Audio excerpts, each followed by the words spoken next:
Consumers, we are bombarded by it at every turn, like the Incredible Hulk being bombarded by gamma rays. But what makes some media endure, while others are banished to the forgotten black hole of obscurity, never to be heard from again? Who or what decides this? Hetero life mates Steve and Yahel want to know, and they want to know now. This is Obscurity Now. What's up, everyone? Welcome to another episode of Obscurity Now, the show that takes a look at weird and almost completely forgotten pieces of media, be it movie, TV, comics. Maybe someday we'll read a book, and then we decide whether it should be tossed into the black hole of obscurity, never to be heard from again, or remembered until, I don't know, humans become extinct, which, have you been watching the news lately? It could be any day now. Anyway, my name is Steve, and with me is my co-host, Yahel. And how are you doing, Steve? I'm doing great. How are you? I'm doing great, Steve. How are you? Much? Sorry, I forgot how the setup was. Well, you know me, Steve. I'm doing great. I'm like no matter how many times you try to flush me, I just cling to the wall. You are that turn on a toilet. You are that type of guy. Yeah. I figured I'd let you have it this time around, but yeah. But anyway, it was a mistake. You should have done it. It was a mistake. Well, much like the first time we tried this, but pretend I didn't say that part. Anyway, if you're wondering what we're babbling about, we are babbling about the 1998 Fox TV superhero Marvel Cinematic Universe masterpiece, Nick Fury, Agent of S.H.I.E.L.D., starring the one and only David Hasselhoff. What did you think of the Hoff's performance in this? Or are we just getting too far ahead of ourselves? I mean, we probably are getting a little far ahead of ourselves, but honestly, it was better than I expected, and I expected it to be pretty fun because it's David Hasselhoff, and he's a ham. Right, right. I think he's one of the few saving graces about this. But before we get too far into the film, what is your experience with the Nick Fury comic book character from Marvel? Any opinion, any history at all there? I mean, for me, he was always just kind of a guy that showed up, like, in the comics that I read, at least. I didn't read any comics where he was, like, a regular monthly character. So he would just kind of show up sometimes in the storylines that I would read, and he'd be like, hey, this is happening. And it was always, like, at least how I remember it was, like, he'd be, like, butting in on the X-Men's plan or something. Sure. You know, I remember... This is now a Nick Fury S.H.I.E.L.D. operation, and blah, blah, blah. Right, yeah. In the 90s, everyone was against authority, including S.H.I.E.L.D. I remember, did you ever have that Wolverine Top Secret comic with, like, the gashes? I remember there's a really cool, I think that's actually drawn by Jim Lee. There's, like, a really cool scene where, for some reason, Wolverine infiltrates the S.H.I.E.L.D. helicarrier, and there's a cool standoff between him and Nick Fury, but David Hasselhoff. Oh, well, that was before we knew he was inevitably going to become David Hasselhoff, and then somehow morph into Samuel L. Jackson. But we're going to explain how that happened in a second. But I don't know. I think I'm with you. It seems like in the '90s there wasn't a lot of. I don't know. I don't even know if there was like a Nick Fury monthly or weekly title going on. Like, I thought he was a pretty cool character. I remember I actually read the like the issue where he becomes like a S.H.I.E.L.D. agent is a Strange Tales number 135, and I had like a reprint of that, and I was a huge James Bond fan, and to me it was just like, oh well, he's the Marvel version of James Bond, but he wasn't always like that. So let's just take a quick look at the history of the original Nick Fury. He was created by writer-artist Jack Kirby and writer Stan Lee, and he first appeared in Sergeant Fury in his Howling Commandos #1 all the way back in May of 1963. and that was when it was World War II. It was basically a war book, and he led the Howling Commandos to fight against the Nazis or whoever at that time. As you do. Yes, as you do. And but yeah, like he was still Nick Fury. He always had the cigar, and I guess, I don't know, that book sort of ran its course. And then he appeared once again in Fantastic Four number 21 in December of 1963 as a CIA agent. And then they reworked him to be the head of S.H.I.E.L.D. And that's basically where he became that version of Nick Fury, the one that we see portrayed expertly by David Hasselhoff in this film. But if you want to go just a little bit further, and you might be asking yourself, well, how did he go from David Hasselhoff to Samuel L. Jackson? And it's pretty simple. Basically, do you remember the Ultimate comic books in the? Sure do. Yeah. Well, like when They were very successful for a while. they were, and for some reason they killed. Like basically, when Disney built or bought Marvel Comics, they destroyed the Ultimates for whatever reason, killed them off. But I think that would have happened anyway because big event crossover things have been. I mean, they were always popular in comic books, but they've become just so rampant. They occur all the time. I think it's inevitable that Marvel would have done a thing because isn't that what ends up happening? There's a big event, and the Ultimate Universe crosses in with some of the other universes, and then only certain characters from each universe end up in the main 616. Right. I mean, I think the only one that's successfully crossed over and stayed, as far as I could tell, is Miles Morales' Spider-Man. Yeah. I mean, and Nick Fury, right? Well, see, here's the thing with that. Okay, so Samuel L. Jackson got cast as Nick Fury because he wanted a part, so they gave him that, and so they then created the Samuel L. Jackson Nick Fury for the Ultimate Universe. They then killed off the Ultimate Universe, so they're like, well, we've got a thing here. People who have never read a Marvel comic are going to come in and they're going to be like, why is Nick Fury white? He doesn't look like Samuel L. Jackson. Lo and behold, the creation of Nick Fury Jr., his son, who just happens to be African American. And then they just basically sort of swept old Nick Fury Sr. under the rug, kind of put him out to pasture. I remember some weird storyline where they said he was some sort of weird cosmic assassin or something. I don't even know if that's even canon at this point. But yeah, so yeah, basically Nick Fury Jr. took over. It's just did you ever see that movie Beer Fest?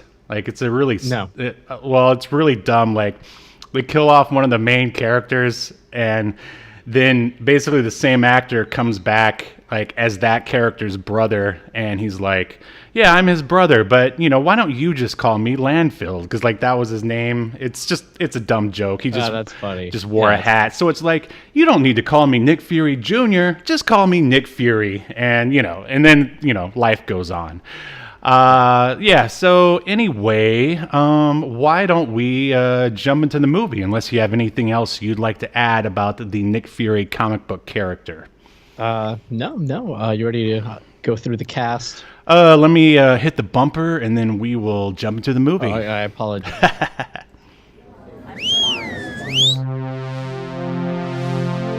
Welcome to your feature presentation.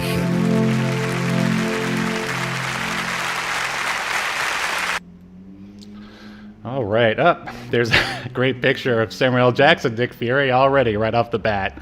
We've got our photo collage going here. There wasn't a lot of really great screen grabs that I could find on Google image searches for this film, so I put in some stuff from the comics as well.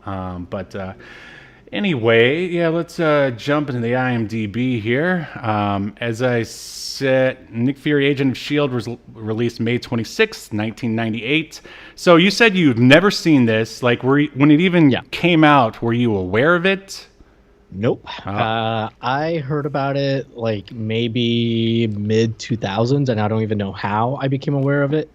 And I've always wanted to watch it, so I was actually pretty excited to watch it. But yeah, I didn't I don't remember a single commercial or anything.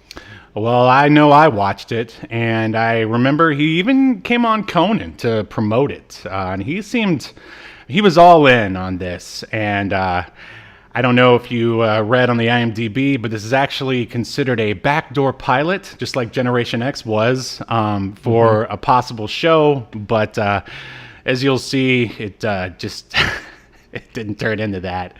No, it did not. But anyway, this is directed by Rod Hardy.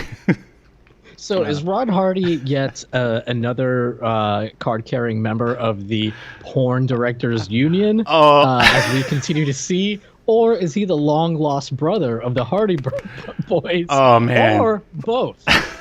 Did you steal my jokes like out of my hard drive? But yeah, because that's what I was gonna say. Well, according to IMDb, it could be different on porn IMDb. But yeah, Rod Hardy. Yeah, Porn DB, I believe. Yeah. Industry term. Rod Hardy is an Aussie director. He's still working today. Pretty much only works in TV, non-porn, from what I can tell. He's directed X-Files, Battlestar Galactica, the good one, the one that we used to love, Burn Notice, Jag, and a whole bunch of other stuff. So look out Some for decent stuff there in his resume, actually. Yeah, and he's got stuff coming down the pike. So look forward to more Rod. Got stuff coming down. Sorry, go ahead. Yeah, Rod Hardy is he's erect to work with you, I hear. Yeah, I believe, though, he usually says that he's got more stuff coming down the rod. No, not down nailed the it. So just, I know he's sensitive about that. Oh, he's sensitive, all right. So sensitive Very that sensitive, he Rod. doesn't even like wearing a condom, I hear. He makes all those actors raw dogging. Anyway, this was surprisingly written by David Goyer. Are you familiar with his work?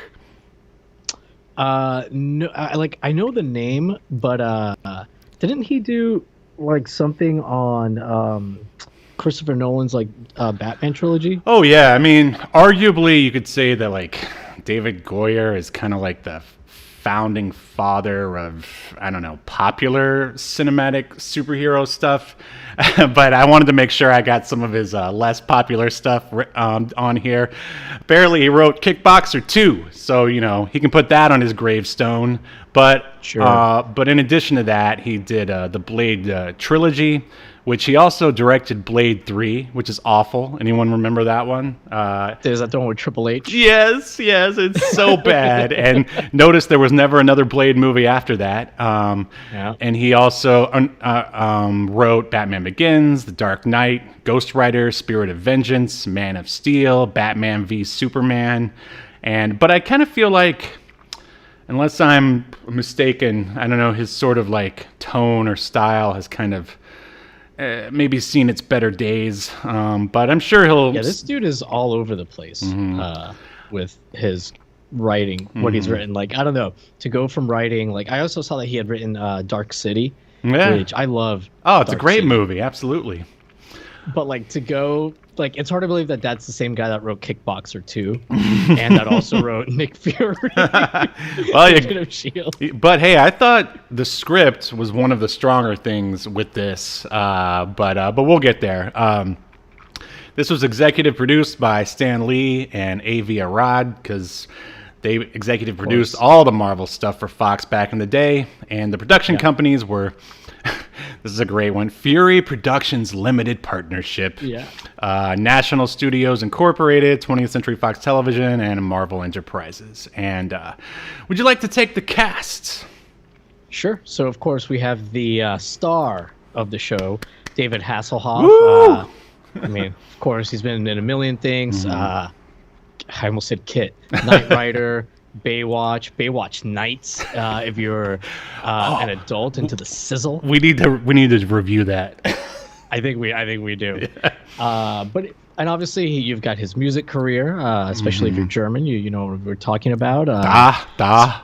Oh wait, that's Russian.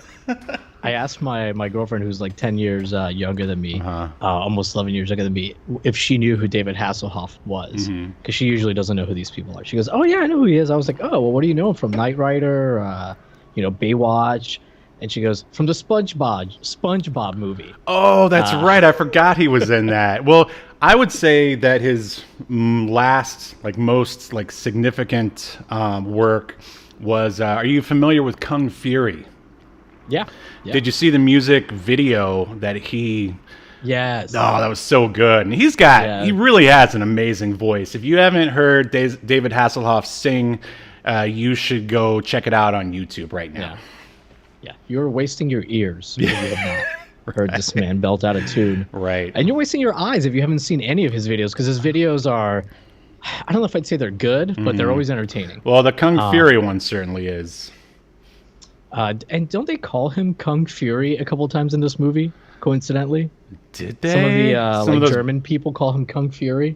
Colonel Fury is what they're calling him. Oh, okay. I guess it was just hard for me. That'd be really weird. Like, there's some time travel involved there. Yeah. I guess I just had like Kung Fury in my head, because of the video, his music in it. I was just like, what is this? Anyways, we have Lisa Rinna, who she's been like she is very recognizable. She's been in a bunch of stuff. Like I think it's mostly like soap operas. But she's been in a bunch of stuff, a lot of small parts. But I'm gonna start going through the rest of these because you probably haven't heard of a lot of these other people. Sandra Hess, Neil Roberts, Gary Chalk. Sandra Hess plays the main villain, the Andrea Von Strucker / Viper. Yep, which, I mean, that's an actual villain in the comic, although she has green hair. I don't know why they didn't go that route, but I thought, I mean, I don't know if we should save it for later, but I thought she was pretty strong. She hammed it up real good, I thought. Yeah, I thought she did a pretty good job, too. Her accent was a little over the top. Oh, sure, they all were, yeah. Sometimes the accent, her German accent was good. Sometimes not so good, but she was like really into it, and it seemed like she got it. Yeah. Oh, sure. I would say her and Hasselhoff are definitely some of the standouts. But she I think is one of the many people in this cast who are in Stargate. Oddly enough, like almost everybody except for David Hasselhoff and Lisa Rinna in this cast have been in Stargate SG-1. Oh, the show. I gotcha. Yeah, really weird. But anyways, Gary Chalk, who cares? Tracy Waterhouse doesn't even get a picture on IMDb, even though she had a bunch of credits. I don't know why. Tom McBeath, he was Director General Jack Pincer.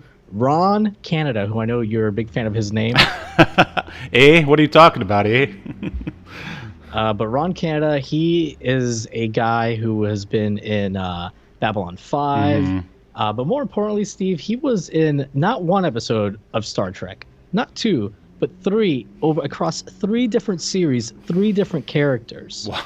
And that's where I know Mr. Canada from. All right, wait for it. Let's hope it plays. Come on. We just entered another Star Trek connection.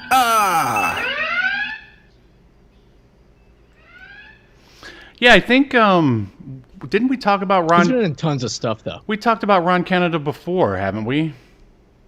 Yeah. He was also a journalist, too. And he was, like, doing news stuff at the same time that he was acting, which is kind of, I don't know, a little odd. Yeah. But his character in this movie is weird because he's, like, the doctor, right? But he's also, like, a tech guy. Right, and then at the end, or when they go to talk to the president, he introduces himself as the head, like something that was like really high up. It's like they couldn't figure out exactly what it. He was a jack of all trades, basically. Yeah. But I will disagree with you on. I thought Gary Chalk as Timothy Dum Dum Dugan was actually pretty good, or at least solid compared to a lot of. And Dum Dum Dugan is actually a character from the comics. He's a Howling Commando, and you can actually see him in. You can see all the Howling Commandos in Captain America: The First Avenger. For anyone who cares. Continue. Oh. I think the other kind of standout character was the guy that was playing the director of. Oh, you mean Mr. Burrell? Yeah. He was the typical '90s boss, and he even at the end, he goes out in the typical 90s boss way with a punch to the face. Yeah, he was a hard ass, real Yeah. mean to Nick Fury. Nobody respected him. Yep, and he's of course like a clueless moron. Right, But right. acts like he knows what's best. Sure. And he's the guy that they actually, when Nick Fury sees him, he's like, "Oh, you surprised to see me?" And Nick Fury's like, "No, guys like you tend to cling to the wall no matter how many times you flush." Yeah. Which is like, that's not the first one-liner from Nick Fury, but it's one of the first best ones that really, really hit. Yeah, it's actually I usually don't expect like quality one-liners like this from David Goyer. There's actually on the, I guess, writer's commentary of Blade, he actually admits to, at least at that point in time, to not being good at dialogue. And I also remember the final line of Blade before he kills Deacon Frost. He says, some motherfuckers are always trying to ice skate uphill. And then he kills the guy, and it's like, what? But like David Goyer just has had very specific and niche life experiences Right. that he just tries to like put into dialogue. you jerks are like the 31 flavors at Baskin Robbins. There's always a vanilla bean. I don't know. Like, it's, but yeah, One short of 32. right. Yeah. I prefer Cold Stone, but no, it just goes on and on. Yeah. Well, I mean, to David Goyer's like defense, like his dad did die trying to ice skate up a hill. So, and obviously his dad was a motherfucker, his mom. So, it makes sense. Son, when you think about it. promise me you'll write a bunch of mediocre superhero movies. Are you frozen? What the heck? Why are you frozen? Oh my God. Steve, you have. Are you there? Now you're back. Okay. You froze all during that. You froze too. Well, that's too bad because it was Academy Award winning stuff. But anyway, Yeah. let's go ahead and finish up. Speaking of David, just one thing about David Goyer. I did read that he thought the movie was not good, and that he did think though that David Hasselhoff was one of the few people in the cast that really got it. That it was meant to be kind of schlocky and Right. hammy, and so he was really happy. He initially was unhappy when he heard that David Hasselhoff got cast, but in the end, he thought it was a great choice. And apparently, he wrote this like years before they made it. Right, I could see that. Huh. So, like, he was good with one-liners, and then it went away, and then maybe somehow it came back. I don't know. Maybe he was like, this style must not be working since it didn't get made or picked Right, up. right. Yeah. I mean, and at certain angles, back to the casting of Hasselhoff, like, he really does look like the original Nick Yes. Fury. If he added just a little bit of white on the sides, and especially now since he's older, I mean, I'm not thrilled with the whole multiverse thing that's going on with the Marvel Cinematic Universe, but I really hope that like Doctor Strange ends up in an alternate, version where Hasselhoff is playing Nick Fury. I mean, That'd be great. I would fanboy out for that. I admit. I mean, David Hasselhoff has already been in one of the MCU movies. Didn't he Right. like play himself in Guardians of the Galaxy? Yep. There you go. Yeah. But Hasselhoff though is great, and I think like the one-liners. I mean, there's a lot of fun one-liners the way they're written, but Hasselhoff's delivery is So what good. really completes it. Yeah, and And no matter how good the one-liner is or how bad it is, because there's a few that like are kind of like what sure. he just delivers them like Oh. he like Shakespeare just gave him this dialogue to say like Yeah, it's like Arnold Schwarzenegger quality one-liners. Absolutely. And Hasselhoff, I never realized how big he is. He's a pretty big dude. Yeah, he was the right guy to play Nick Fury. Yeah. There's no doubt about it. Like, there was, and this is jumping ahead a bit, like, before he gets into, like, the, I guess, typical Nick Fury outfit, like the dark blue pleathery thing, like, they have him wearing for some reason, wearing, like, a blue shirt underneath, like, a jacket, when they're doing all the spy stuff, like in the second act. And I don't know, I thought that was kind of an odd choice. I guess they were really trying to hammer home the blue, I guess. Yeah. But yeah, actually, there were a lot of odd costume choices, especially when we first see our two villains. I guess you could call them the Hydra brother and sister. They're like wearing some ridiculous stuff. But anyway, should we jump? I mean, we pretty much covered all the standouts in the cast, right? Yeah. I think we can go to the synopsis. Yeah. Oh, okay. What did I do with the synopsis? Here it is. Okay. Agents of the terrorist organization Hydra invade a SHIELD facility, killing Clay Quartermain and reviving a cryogenically preserved Baron Wolfgang von Strucker. Nick Fury, retired and living in an abandoned mine shaft in the Yukon, is approached by SHIELD agents to return to duty to take down Hydra, now led by the children of von Strucker, an old enemy of his. And that's basically it. Yeah, it's that classic story of, fired government employee that goes to live in an abandoned mine shaft. Sure. I mean, they're always so welcoming. I wish I lived in one. Yeah. But yeah, some interesting things, I guess, right off the bat is, like, of course, Nick Fury is the character, the original character, is around in World War II. In the comics, they explain that he and Cap don't age. I mean, even though, of course, Cap fell into the ice and it kept him cryogenically intact, but they still explain that they have some sort of serum in both of them that keeps them from aging.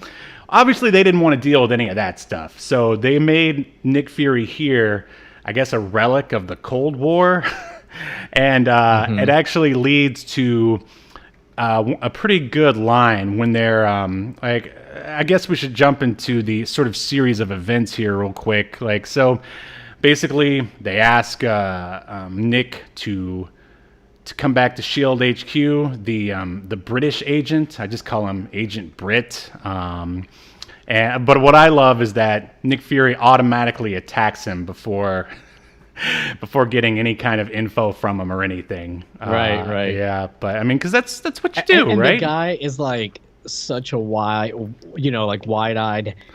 in Right. awe of Nick Fury. He's smiling as he's getting beat up. Yeah. Oh, that was like us getting tossed around by Bubba and Devon, right? Yeah, for maybe the first move. Yeah, I just remember I was like, I got body slammed by Devon. Oh, yeah. Once I got backdropped into the ropes, that my wide-eyed fascination with Bubba ended. Yeah, I just remember am I gonna hit the light? Yeah, it's crazy. But yeah. So he's enjoying his ass beating at the hands of the legend Nick Fury. And but then he's like, "Oh, oi, I'm from SHIELD and I'm British." He's like, "We need you to come back." And again, we get a decent line here from Nick where he's just like, "You can tell SHIELD to cram it up their collective somethings." I don't think he says ass. It's all very cartoony for the most part. He says the word butt once. Yeah. But of course he ends up, after they say that Alan Quartermain or Clay Quartermain died, then of course they end up going to SHIELD HQ, where Fury is reunited with his former boss, the current head of SHIELD, Pincer, is it? Yeah, I think so. And and that's when you get your typical, it's like, we don't need people like you around here, Fury. And he's like, well, then why'd you call me back? You obviously needed me because you called me back. And we're getting a lot of... and to be clear, this guy didn't call him back. The president specifically asked for Nick Fury. And obviously the president of the United States up a little bit higher than Director Pincer. I guess so. Let's see, 98. That would have been Clinton or Bush at that point. I think it would have been Clinton. I was like, he's in the middle of like playing a saxophone. He's like, "Hey, baby, can you get that Nick Fury guy on the phone?" Sorry, I haven't done a Clinton in a long time, and for good reason. But yeah, so basically, I mean, this is our Act 1 after the cold open. We get to see a lot of gadgets inside the SHIELD helicarrier, and they didn't even show a full shot of the SHIELD helicarrier at the beginning, did they? Yeah, they. No, no, not the helicarrier itself. Just the plane that comes to pick the him up, thing that which brought him looks up a there. little bit like a small helicarrier. Right. Yeah. So, yeah, I mean, if you've seen the the SHIELD helicarrier in the like Avengers movies and stuff, you might not be that impressed with these effects. Like I actually didn't think they were that bad. Yeah, me either. I didn't think they were too bad. This is a $6 million TV movie, Right. actually. Yeah. Which I don't know, is that a lot or like is that like I feel like it's a lot for a TV movie in 1998, but maybe not a lot of money for such an ambitious TV movie in 1998 because they have like a lot of pretty big sets. They build like a lot of like tech and gadgets. And it's all analog. It's great. Yeah, I swear. So, I mean, yeah. At one point, it looked like they were talking into the monitor of like a discarded arcade game or something. Like, right. It was They awesome. found like some widescreen CRTs, turned them on their side. Which I was wondering too, like where they got those, because I mean, widescreen CRTs were a thing, but they weren't like easy to come by. So it was just kind of odd. But right. But yeah, so I thought the special effects with those. Sorry to go on a tangent, but with those helicarriers and the ships and stuff, sometimes they looked better than others. But I like that they tried to do things to make them look better. Like whenever it was flying through clouds, they did a good job of obscuring it at the right time. Right, with the cloud and having a layer of transparency. So they clearly, whoever worked on the visual effects, cared. Right. I would say that most people involved with this seem to care, for sure, especially David Hasselhoff. Yeah. That's him getting arrested right now. Hopefully not. But yeah, so we spend a lot of time on the helicarrier. We get to meet David Hasselhoff or Nick Fury's life model decoy, which I wonder if that's going to play into the story at all. Can we talk about this life model decoy, Steve? Sure, let's do it. What did you think about how it looked? I thought it looked like they made it even more buff than the actual David Hasselhoff. It was like some bodybuilder's body and then like his mask or his face on it. It was funny. Yeah, I thought that was pretty funny too. But yeah, obviously it was something that was going to come back up. But like that's a thing in the comics that's been around forever. Life model decoys. Oh, absolutely. So honestly, like it's like I'll allow it. Yeah, absolutely. And then he's also given his gun that only works when he uses it. I wonder if that's going to play into. Someone's going to die because of that. Right. Yeah. This is all very, sort of Escape from New York, which, I mean, the script is really a mix between Demolition Man and Escape from New York, I'd say. There's like a scene when they're in the elevator and the computer is giving Agent British guy like a hard time. And so Nick Fury just shoots it and it automatically works because this is that kind of movie. Yeah. I mean, and these are all sort of just tropes of like 90s sci-fi action movie stuff, which is okay. Right. I don't know. I chuckle at it. Someone might watch it and sort of roll their eyes at this point, but have fun with it. Why not? So basically we eventually, all right, we're on there for a while and they find out that they have to, and also I feel this is when the pace really kind of slows down for a while, which I feel is this movie's biggest flaw is that, I mean, it's weird because all the like energy and expediency is like there in the script, but somehow it still seems to drag for some reason. Like It's because nothing happens for like 15, 20 minutes. They had to like stretch it out. I mean, maybe they should have just done like an hour pilot instead of like a full-on TV movie. But anyway, this is what they decided to go with, and eventually they're hanging out inside, and a life model decoy of Pincer comes in. Is that, or am I getting too... Yeah, you're way too far ahead. Okay. Before that, we do have Viper. Like, she calls all the world leaders. That's what happens. Yes. Yeah, and she like she calls like all of the evil world leaders from those other countries, right? That aren't America. That aren't American. Anyways, so she explains to them like that, her plan, which is basically, and this is part of what slowed the movie down. Mm-hmm. They explained that Nick Fury and everybody else figured out that they stole her dad's frozen body. Mm. The exit of Hydra. By the way, why were they keeping his body frozen? Who knows? Why were Shield keeping his body frozen? Yeah, dumb. So they could thaw him out later, and I don't know. So dumb. Yeah, it is dumb. Like, there was some virus that he had created. The Death's Head virus, yeah. Right. And they were like, the world leaders were like, oh, this virus is too powerful. We can't come up with an antidote for it. We got to just kill the virus, eradicate it so nobody uses it. Fine, they do that. But naturally, some of it they said like merged with like the head of Hydra's DNA, which makes no sense, of course, but whatever. Nope. This is a world where you shoot an elevator and it takes you to your floor. So, works for me every time. So who's to say this wouldn't work? So anyways, Viper, she is going to extract the virus from her father's body and then, make copies of it and use that to poison all of Manhattan or something and kill 8 million Americans. Right. For the princely sum of $1 billion is going to be her ransom that she's going to demand from the United States government. But of course, even if she gets the money, she's still going to let off the virus. Right, because she's evil. Yeah. So anyways, that's like 15 minutes of the movie right there. Right, yeah. There's a lot of explanation. Basically, the SHIELD helicarrier is used for exposition purposes. People just hang out on there and talk. And then we also get that with Hydra as well. So anyway, they go, and we're now in the second act territory.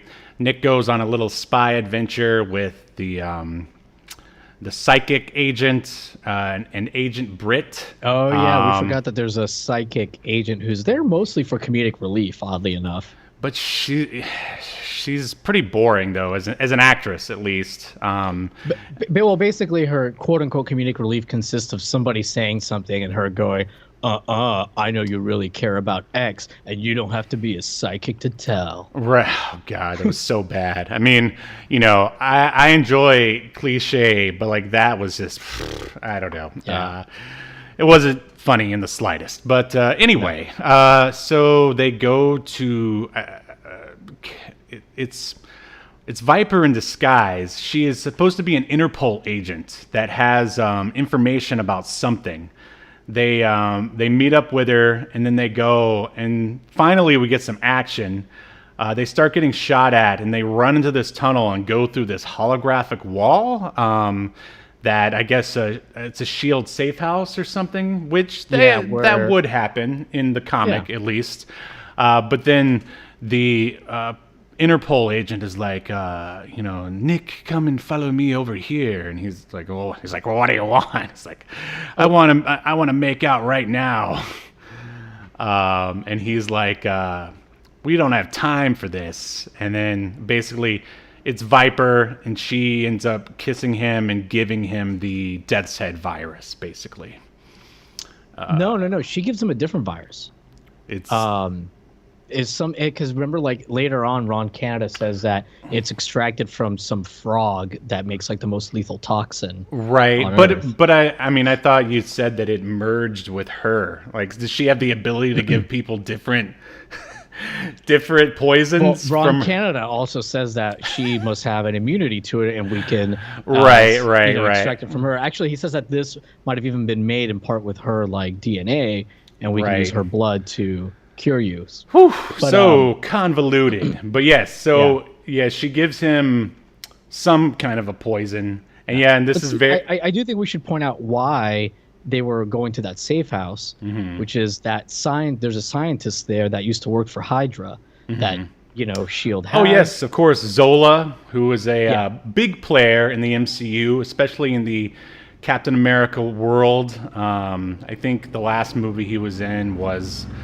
Winter Soldier, I think. And I think so. Yeah, and he's really just at that point, he's just like a brain and a computer.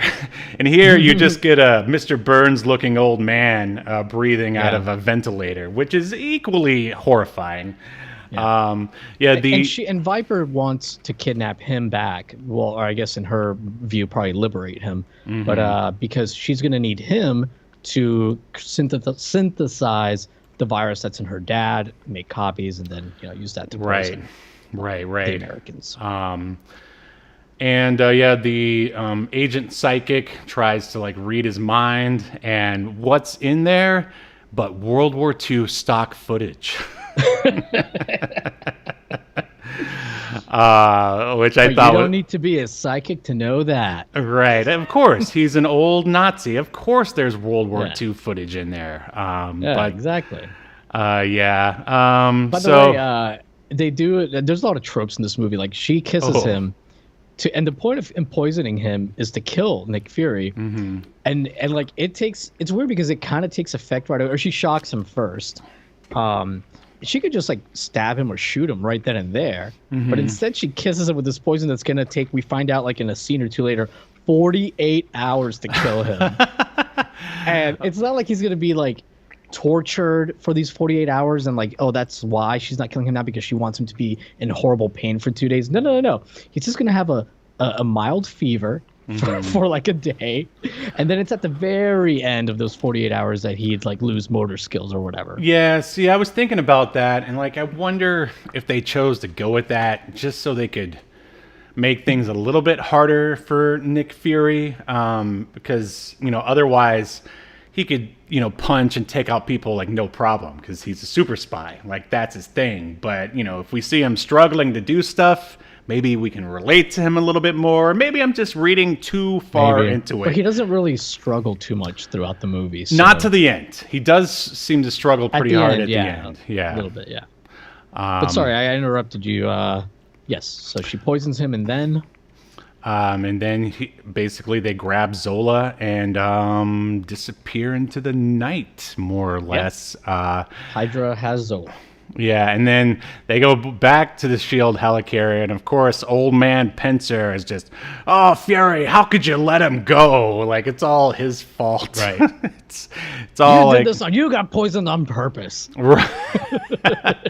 Yeah, it's all pretty laughable. I'm trying to find my spy here. Let's see. They Fury and black hair lady agent. I don't remember her name, but I remember after he realizes he's poisoned, they have a little chat about their past failed romance.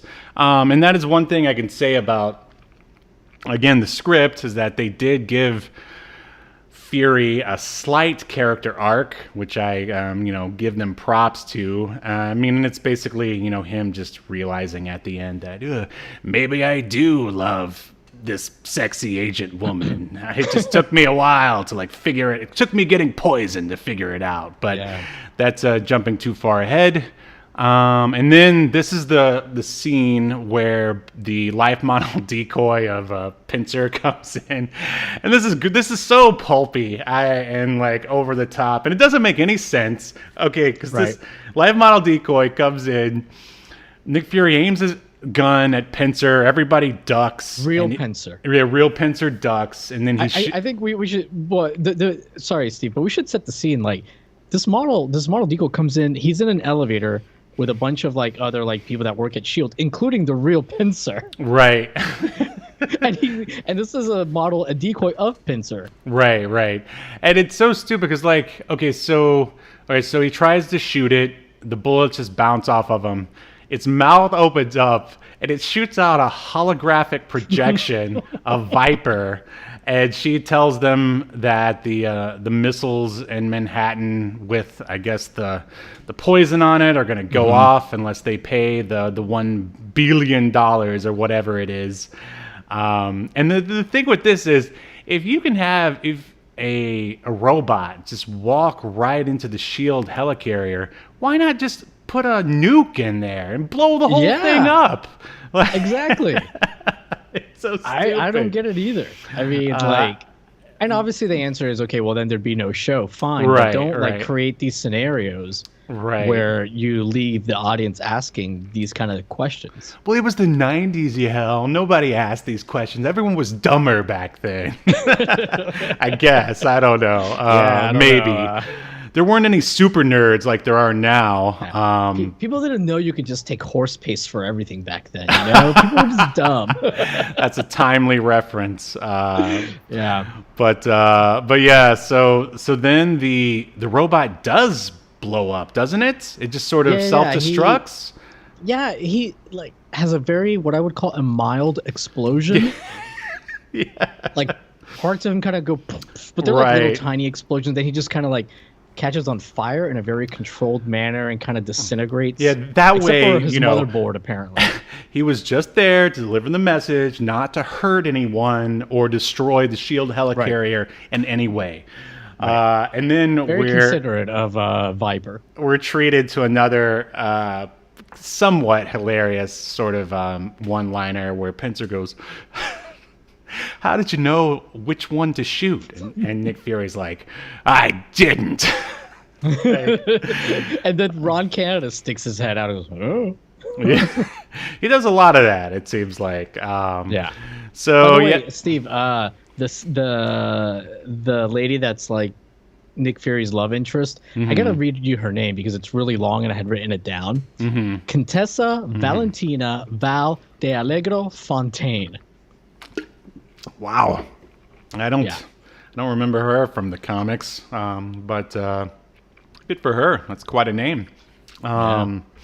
Yeah, I don't. It's a long walk down the rod, as Rod Hardy would say. I think her name was probably more interesting than her performance. It was pretty monotone, I'd say. So now basically we've set up the Act 3. And their two teams have to. Oh, did they have the meeting with the president after that? Yeah, because Nick Fury already has been told you've got 48 hours to live. Maybe we can synthesize a serum from Viper's blood. Oh, which by the way, there's a great line from David Hasselhoff where he's like, "Well, I'm gonna go after and get her blood or whatever," and they're like, "No, you can't. You're not gonna be in any condition." And he's like, "Listen, I'm gonna get her blood, even if I have to suck it right out of her neck. I'm gonna get that vampire's blood, even if I have to suck it right out of her neck." Yeah, that was good. The way he delivers those is just so good. Like, we're doing no justice to Hasselhoff's delivery. Right. That's what I miss about. I don't know. I guess. Like, why can't there be lines like that in, like, Marvel movies these days? But anyway, so where are we now? So yeah, they meet with the president.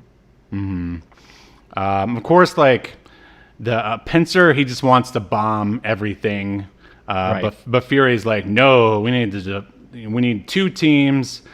Basically, Agent Contessa has to go after the bombs, and Fury, again, along with Agent British Guy and the psychic lady, have to go.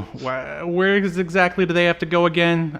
They're trying to find the SHIELD or the Hydra agents, right? Yeah, they're trying to find the Hydra headquarters. While Agent, like you said, Contessa, she goes and she follows, tries to find the actual bombs, which are going to be missiles that launch the poison. And Nick Fury has like a good reason for not bombing them, because like the whole thing that Spencer wants to, the director wants to do, is like find out where Hydra is and bomb them. And he's like, well, they're going to see us coming, you idiot, and that's not going to do us any good. And that doesn't mean that we're going to be able to stop the poison just because we bombed their headquarters. Right.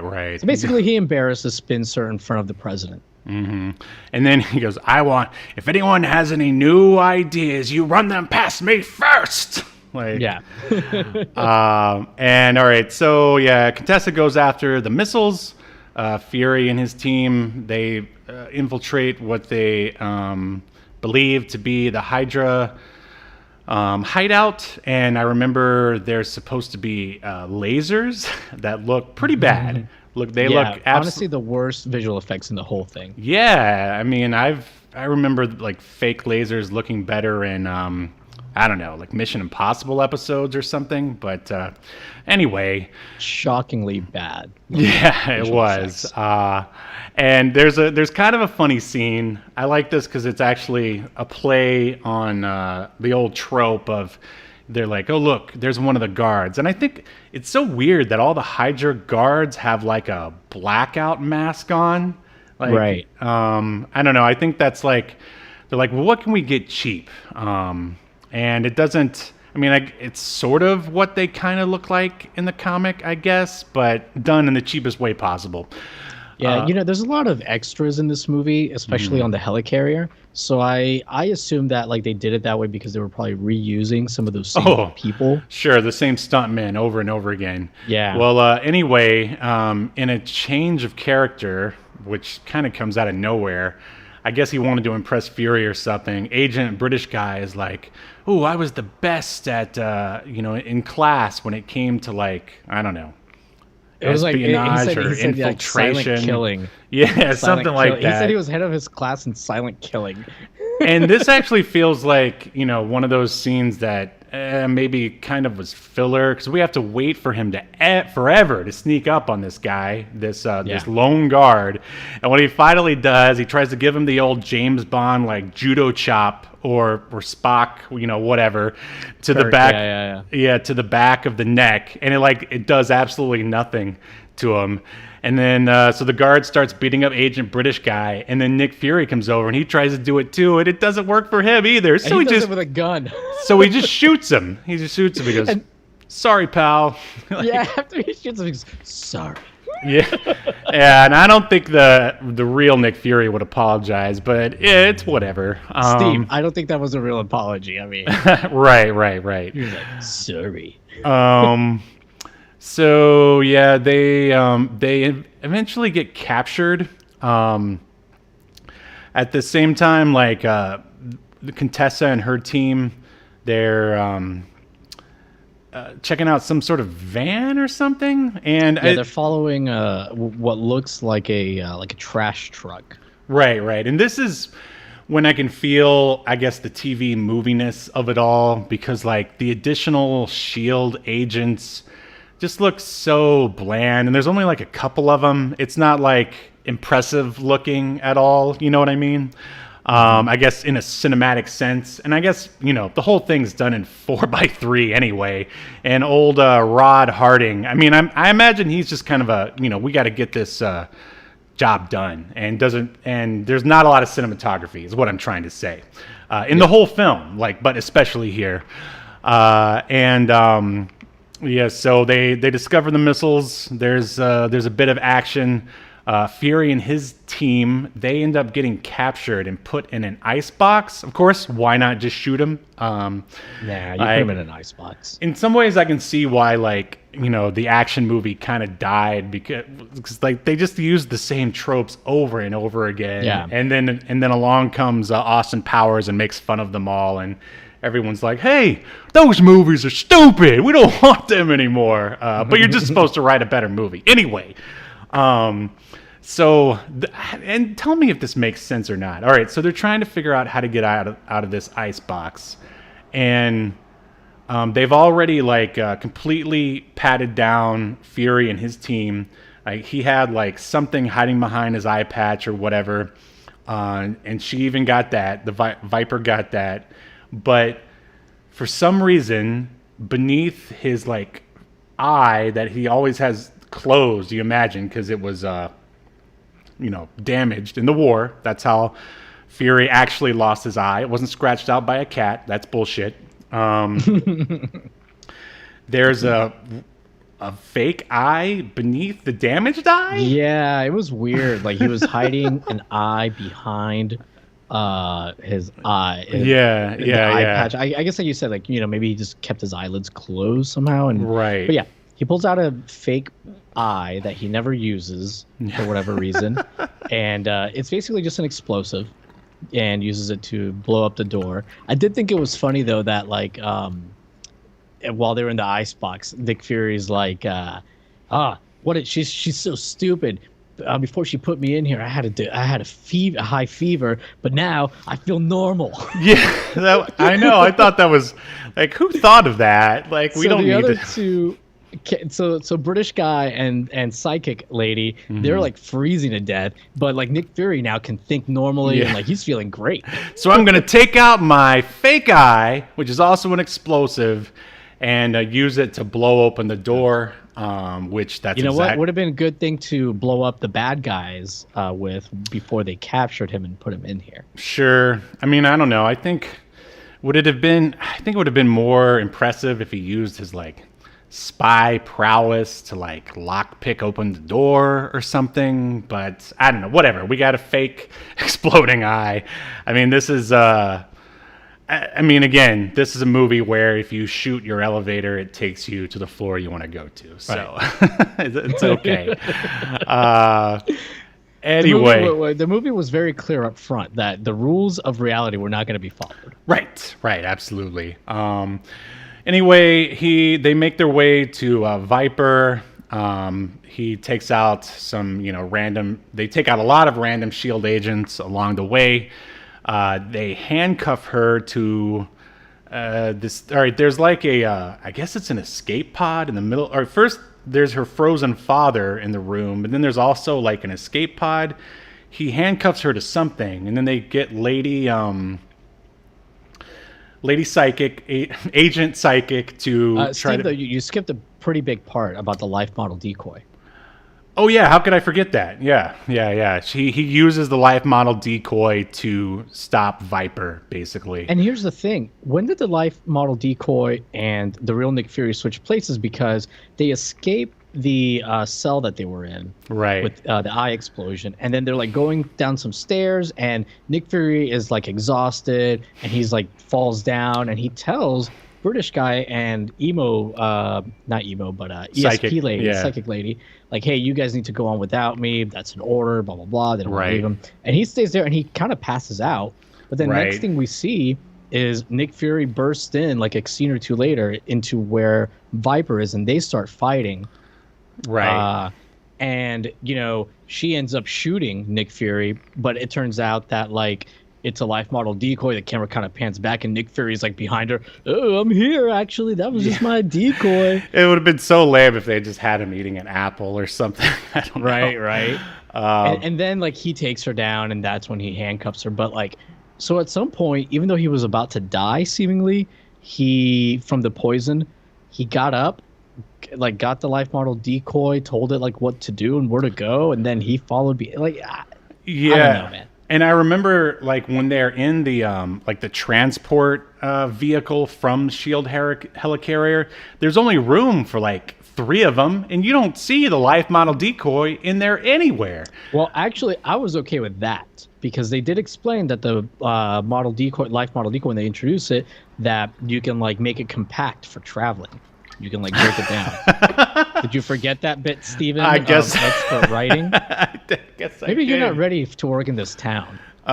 Clearly, I've been here for like 5 years, and all I got is a reality show to show for it. You don't got what the Goyers, as we say in the biz. Cool. That sounds like a horrible venereal disease. Can you help me? I've got the Goyers. I need a cream. But I did forget about that. But I mean, if he would have been carrying around a suitcase or something? Yeah, it makes no sense either way. Yeah, no, you're 100% right. And also, just to again show that this is very inspired by other movies, that this is almost the end of like Escape from LA, where Snake Plissken has a holographic generator, and like all these guys are like pointing guns at him at the end, and they try to shoot him, and they can't because he's hologram, and the real Snake is already a long way away. But anyway, there's another great There's another great line coming up. All right, long story short, okay, so she handcuffed Viper to something in the room. Like some railing. Yeah, Lady Psychic tries to probe her mind to find the code to stop the missiles from going off in Manhattan. Because at this point, they were like, there was at some point like a 20-minute countdown. Right. The literal ticking clock starts, which... Yep. I mean, that's all like, basic script writing 101. Of course, I don't have the Goyers, but other people I've read do. And so basically, and this is kind of funny because so she's trying to read her mind, and I guess she can't for whatever reason. I guess, Viper has very strong mind-stopping, mind-reading abilities. And then Nick Fury just comes up and he's like, come on, you can do it! Just sort of, cheers her on in a pretty hilarious way. I would prefer the old, again, Mr. Burrell, on a video screen, telling me that I could read someone's mind. But anyway, I guess Nick Fury is good enough, and she reads the numbers, but the last one is either a 6 or a 9, and Nick Fury's like, "Are you sure?" And she's like, "I think so." And then at the very last minute, they choose 6, and it's correct. And then we get what appears to be a victory. I mean, the missile stops, but then, I'm a little confused to what happens. This is all right, this is typical script writing. They get it's a false victory. I mean, they stop the bombs. I mean, that's for false sure. Finish. Yeah, exactly. But then something happens. Viper gets out of her cuffs magically. They didn't show her picking a lock or doing the old, I'm going to pop my thumb out of socket routine. Steve, she took... Did you not remember what she took? I was watching this really late at night last night, so you have to cut me some slack. Well, Steve, I've got a bit of the Goyers. And I noticed that when she flips back Fury's eye patch when she first captured him, she says that, you had a lock-picking, electronic lock-picking thing, on the inside of the eye patch, and she takes that. Right. So she has that lock-picking device now. But did they show it, laying next to or attached to the cuffs when she got away from it? All that they show her is kind of looking down and kind of doing... you can tell she's, about to do something. Well, the all right. Countdown... That's pretty subtle. I'll give you that. A second countdown starts where it starts counting from 30, it was really all 39 seconds or something. Pops up on the screen, and they're like, "Oh my God, what is it? Is it another bomb?" Blah blah blah. And that's when she kind of starts messing around or wiggling around with her cuffs. And then what that countdown was for actually the kind of capsule that her frozen father is in. It also acts as an escape vehicle. There you go. She runs into it, puts herself into it. And while everybody's too busy scrambling, trying to figure out what bomb is going to go off or whatever, they don't notice that she's escaped. And by the time they see she's inside this capsule, it's already going into the ground, although very slowly. And this is what leads up to a pretty hilarious moment, I thought, because it just lowered into the ground, and Viper sort of disappears from our view. Nick Fury turns around and looks at everyone, and also straight to the camera, and goes, "She's halfway to China by now." No, man, she's right there. You just saw her. Nick Fury showing you that he has no understanding of geography whatsoever. It's no, he's right. Nah, man, let her go. She's not even halfway down the block. No, she's just below the floor. Throw a grenade, shoot her. I mean, I get that they were trying to keep her around for possible future episodes, which never came true. But man, I laughed so hard when that happened, because it was just I'm just too old. I don't feel like going after her. And here's the thing. He shoots open the lock so that he can then get into the little capsule area where, she was descended from. And then she looks down. Oh, shoot her down the tube, sir. Right. Yeah. I don't know. I think I'd still rather watch this than the Agents of S.H.I.E.L.D. TV show. But that's another story. But yeah, that was hilarious. And basically that's our climax. Then we're back in the S.H.I.E.L.D. Helicarrier. They, of course, they cure Fury of his poison. Yeah, they do extract the blood from Viper at one point while they have her handcuffed. Yeah, so they cure that, no problem. And then we get the typical face-off between. No, he talks to Lady Agent Contessa first, and this is when we sort of get the end of his character arc, at least for the movie, where he's just like, it took me almost dying to realize that I left something like good behind when I left, or I left more than my job when I left S.H.I.E.L.D. or something like that. And she's like, is that an apology? It's like, well, it's as good as you're gonna get, or something like that. You bitch. Yeah, and then they're about to, hey, Nick Fury's a tough guy. You don't like it, and they're about to kiss, and is it then Pincer who interrupts them and is like, yeah, I think it was him. Hey, Fury, you don't think I've forgotten about your insubordination, your reckless endangerment of blah, blah, blah, blah, blah. And then, of course, Nick Fury is like, oh, don't forget about bodily harm. Yeah. And he's like, well, what are you talking about? And then punches him right in the jaw and lays him out. In classic 90s action hero style, which I was completely okay with. Then he walks away, no consequences. Right. Oh, he's Nick Fury. What are you going to do? He's a legend. Become Colonel. Yeah, right. And that is basically, and of course they also talk about, there's also the typical, Hydra's still out there and I can't rest until they're all like put down, blah, blah, blah. The very last scene though is Viper and her now unfrozen father. Mm-hmm. And that was creepy. Yeah, I thought they were gonna kiss. Yeah, that was like, once the credits rolled, you can only assume that Viper and her dad got it on. Yeah, from how he starts acting. Talking very close to her lips about their future plans and what they're gonna do. But basically, Viper and her dad are gonna try and take over the world. That way everyone can have incest, just like us. They both maniacally laugh as they walk down the corridor, which I loved. Down like a tunnel, maybe another abandoned mine shaft, I don't know. But the whole movie was nothing but abandoned mine shafts. Maybe Rod Hardy was like, what if you guys in the movie walking down like, I don't know, like a big like rod-like thing? No, he's like, oi, call that a mine shaft? This is a shaft. And then he's constantly doing that. He eventually got Me Too'd. Somehow he's still working. I don't know. Yeah. Wow. So that's basically Nick Fury, Agent of S.H.I.E.L.D.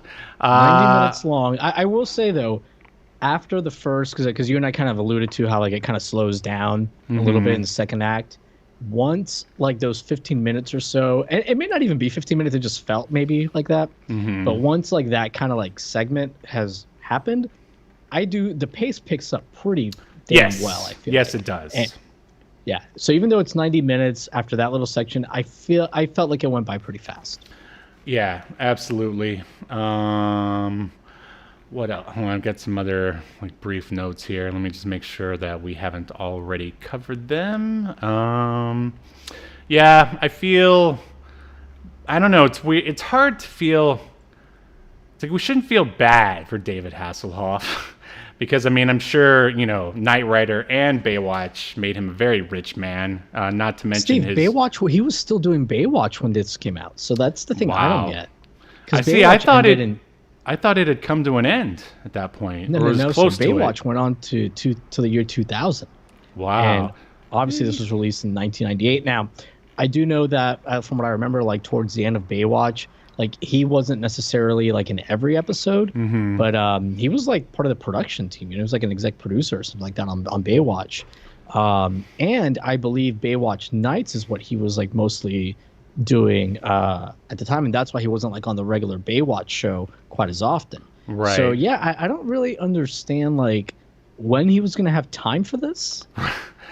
Man, the Hoff likes to work. I've got another. Baywatch Nights was over. Excuse me, that ended in '97. I apologize. Yeah, from what I understand, Baywatch Nights was not well received. But I'm still interested in it. I've never seen an episode. Have you?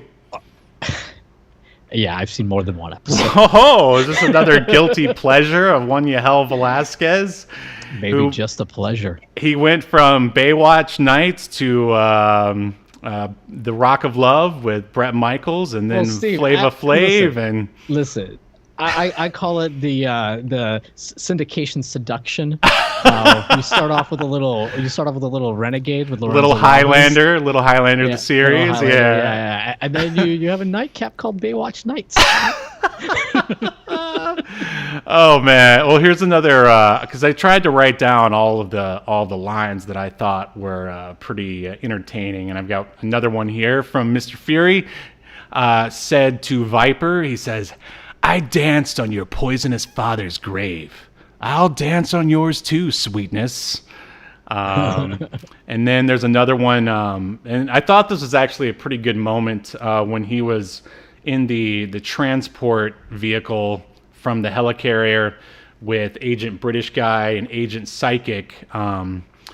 They asked him, was like, "Well, why did you leave S.H.I.E.L.D. to begin with?" And he was like, "Oh, because there's just too much diplomacy in the world now," or something like that. And he said, "I had to move on." And then the Agent Psychic was like, "Because they changed the rules?" And then Fury says, for me, there never were any rules." Oh, that's so good. God, that's good. Like, I don't know if it makes sense, but man, is it good. Let's see, what else? I don't know. I thought it was funny that Viper had that haircut that was like, I feel like that was really popular for like, I don't know, 1 year or something, and then never again. But I think that is going to do it for... I am really shocked that you've never watched Baywatch Nights, but I'm very glad because you don't know about what happens to it in the second season, and that's delicious. Oh, another sort of fun fact about David Hasselhoff and his singing career is that he blames the O.J. Simpson trial for ruining his singing career here in the U.S.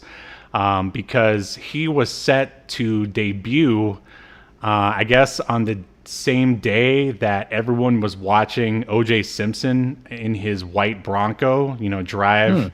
Yeah, and everyone was watching that instead of paying attention to David Hasselhoff and his music. So we may have finally found the motivation that for OJ's murders.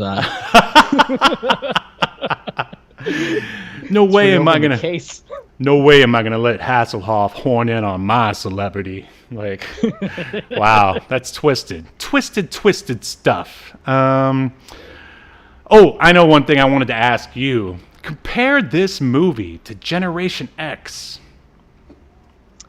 I mean, I like this one a lot better.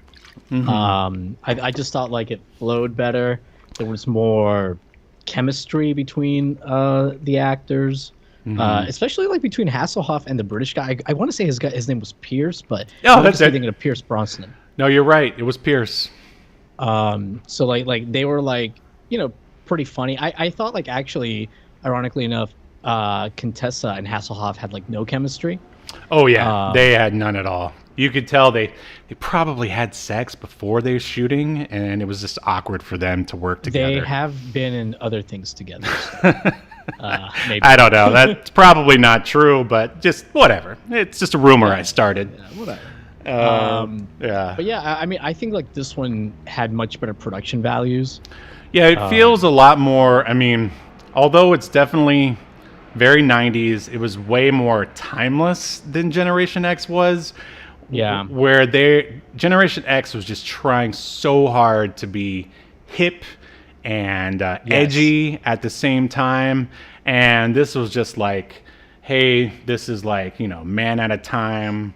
Demolition Man, Escape from LA kind of like run together. And I would say this is a lot less stylized than I'd say it's a stylized in a different way, in a pulpier, over the top kind of way. Okay, that's fair. Yeah, for sure. So let me run the bumper and we'll answer the question. That's the question.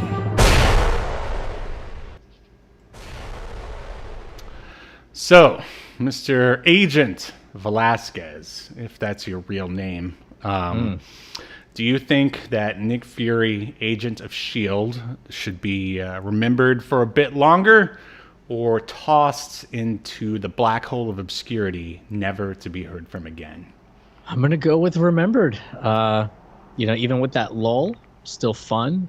Again, we've talked about it ad nauseum. David Hasselhoff puts in a really good performance. He really gets it. And a few of the other like actors, like they kind of get it and ham it up as well. And it's not as like I expected it to be like very B movie-ish. And I mean, there's a little bit of that like schlockiness. Oh, sure.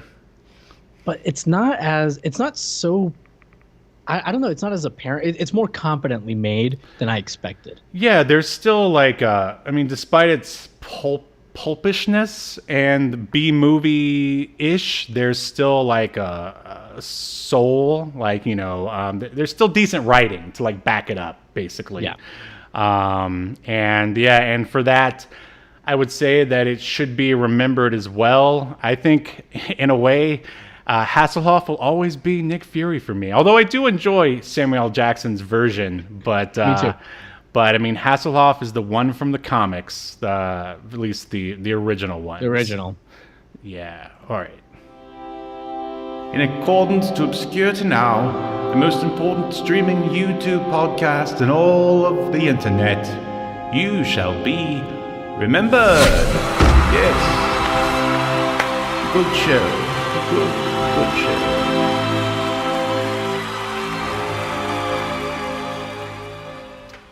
Well, I can only assume that Kevin Feige himself watched/listened to this episode and is going to throw David Hasselhoff a bone and make him Nick Fury again. What do you think? We can only hope. I don't know if movie-going audiences deserve him. No, they really don't. Like, wow, they really don't. Yeah, I would be interested. I really hope he at least gets to do like a cameo, like I said in the Doctor Strange movie. Basically, I wonder what he's even up to these days, Mr. Hasselhoff, or if he just only concentrates on his music. I guess I should have looked into it myself. But anyway, anything else that people need to know before we sign off here, Yahel? Only thing I would say is if they're interested in watching the movie, it is available on YouTube. Somebody just commented, a putrid pile of B movies just commented, that's how you pronounce that asshole's name? What a douche. Which asshole?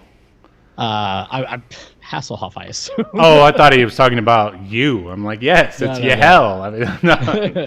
Well, I mean, David Hasselhoff does have some quite a checkered history in his personal life. Well, yeah, that at least. Can we talk about that real quick? Because, like, I think the only time I ever sort of saw cracks in the beautiful facade of one David Hasselhoff was when he was like drunk and someone filmed it or whatever. But I mean, it wasn't like a Mel Gibson style, racist fest. It was just him sort of being drunk and belligerent. I mean, is there any other stuff? I mean, well, I think that was like part of a history of him being like extremely drunk around his family or his daughters or whatever when he was supposed to be taking care of them, something like that. But, that's but not so great. nothing like. But you're right. There was no major incident of like violence or anything like that from what I remember at least. But you asked what he's up to. Kung Fury 2. Oh right, is of in course. post-production, and he's doing the voice of Hoff 9000 in that. He's got a couple other things that are coming up. Z Network is coming up, starring him. That's in pre-production. I assume Why that's a did- German thing. Why did you say it like a Hydra agent? I don't know, man. Also, in 2021, there was a video short called David Hasselhoff, The Passenger. And he was a KBG agent in the Helgeson show in 2021. And of course, he had an appearance in one episode of Young Sheldon. What the fuck? It's awful. Why, David? 2021. Why?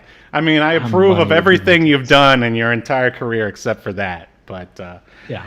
whatever. I don't know. Until the day he gets to come on this show and talk to us, I condemn him for his appearance on Young Sheldon. But Yeah.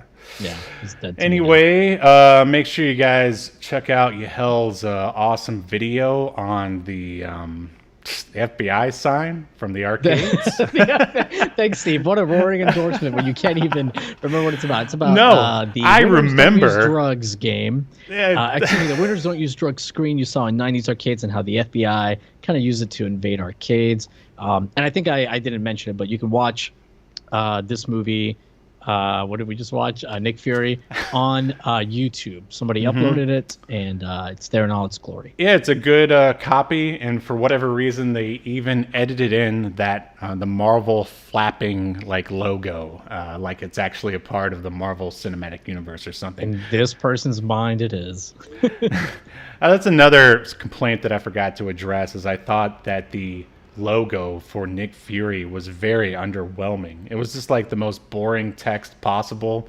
Like, do you even remember it? No. Well, there you go. That's the Yeah. problem. All right. Well, oh yeah, the Dare screen. My copy of. You don't have a copy of Polybius. But all right. Well, I guess that will do it for Obscurity Now. We will see you guys next Sunday when we talk about more obscure media. See you next time. You've been enjoying Obscurity Now, a podcast that's recorded live to tape and streamed to Twitch and YouTube. Subscribe so you never miss an episode or hilarious quip. Take us with you by following the download links provided in the show notes to wherever you get podcasts. And take notice of our various social media links if that's what you're into. I'm not here to judge. And make sure you join us live next week at 6 p.m. Eastern,